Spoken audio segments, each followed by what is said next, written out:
Have you seen this video? Inside, we found 8 babies burned in this corner.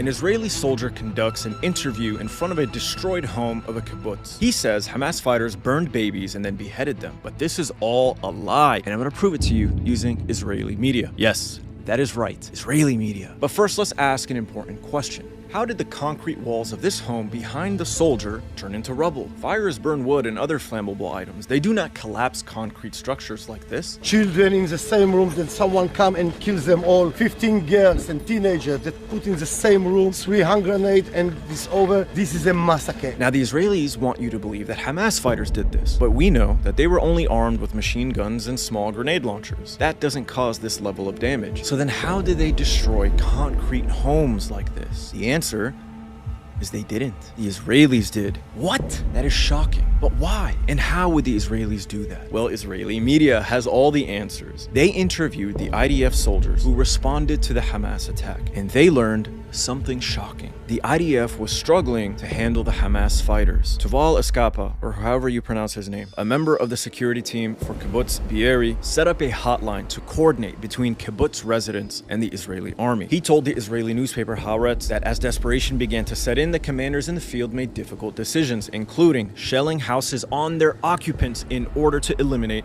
the terrorists along with the hostages. These reports indicate that orders came down from the military's high command to attack homes and other areas inside Israel, even at the cost of many Israeli lives. According to Haaretz, the army was only able to restore control over Be'eri after admittedly shelling the homes of Israelis who had been taken captive. The price was terrible. At least 112 residents were killed, according to the paper. Others were kidnapped. Now, much of the shelling in Be'eri was carried out by Israeli tank crews. As a reporter for the Israeli Foreign Ministry-sponsored outlet I-24 noted during a visit to Be'eri. Small and quaint homes bombarded or destroyed.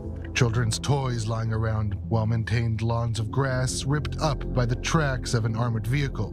Perhaps a tank. Perhaps a tank. Perhaps a tank. In other words, the IDF, in an act of desperation, decided to just kill everyone, including hostages. This is their words, not mine. In fact, Yasmin Porat, an attendee of the Nova Music Festival, who fled into the kibbutz, told Israeli radio that when Israeli special forces arrived during a hostage standoff, they, quote, eliminated everyone, including the hostages, because there was very, very heavy crossfire.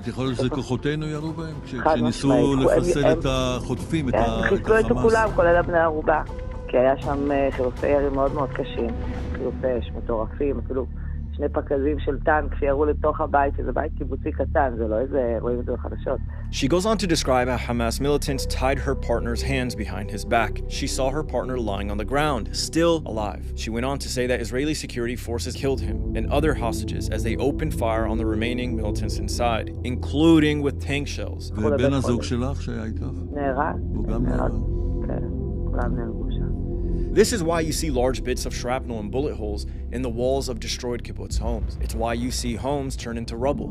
And sadly, it's why you find severely burnt bodies of Israeli hostages. But there's more. The IDF also used Apache attack helicopters. In an interview with Israeli media outlet Mako, an Apache pilot admitted that many of the cars he fired rockets at contained hostages. But wait, there's even more. Israeli security forces also opened fire on fleeing Israelis whom they mistook for Hamas gunmen. A resident of Ashkelon named Danielle Rachel described nearly being killed after escaping from the Nova Music Festival when it was attacked by militants. As we reached the roundabout at a kibbutz, we saw Israeli security forces, she recalled. We held our heads down because we automatically knew they'd be suspicious of us in a small beat-up car from the same direction the terrorists were coming. Our forces began shooting at us. Lastly, let's discuss how an IDF commander ordered an airstrike on his own position. The very first target the Palestinian fighters attacked was the Erez checkpoint. The attack was so fierce that the IDF commander, Avi Rosenfeld, in an act of desperation, he called for an airstrike on his own position. The IDF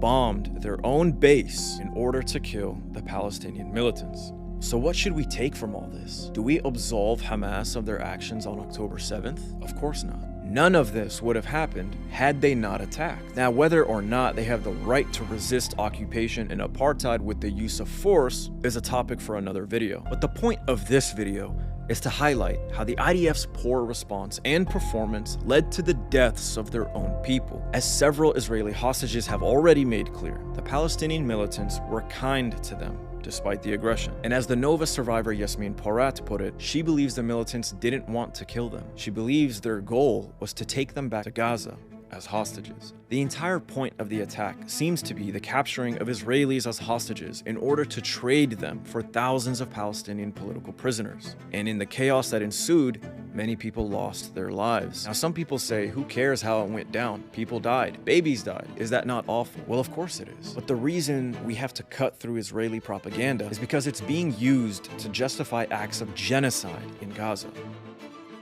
Israelis believe deep down to their core that their babies were beheaded and that their women were raped and tortured before being killed. And this simply isn't true. And even with Israeli media reporting the facts, they may never change their minds. But the rest of the world needs to know the truth, because it is the world that has given Israel the green light to commit acts of atrocity in Gaza. And there's growing concern of an escalation that may erupt into a greater regional conflict. So share this video and help spread the facts. The world deserves to know the truth. And without you, that'll never happen. RIP to all those who lost their lives, especially the thousands of innocent children in Gaza, incurring the wrath of a misled population. Free Palestine.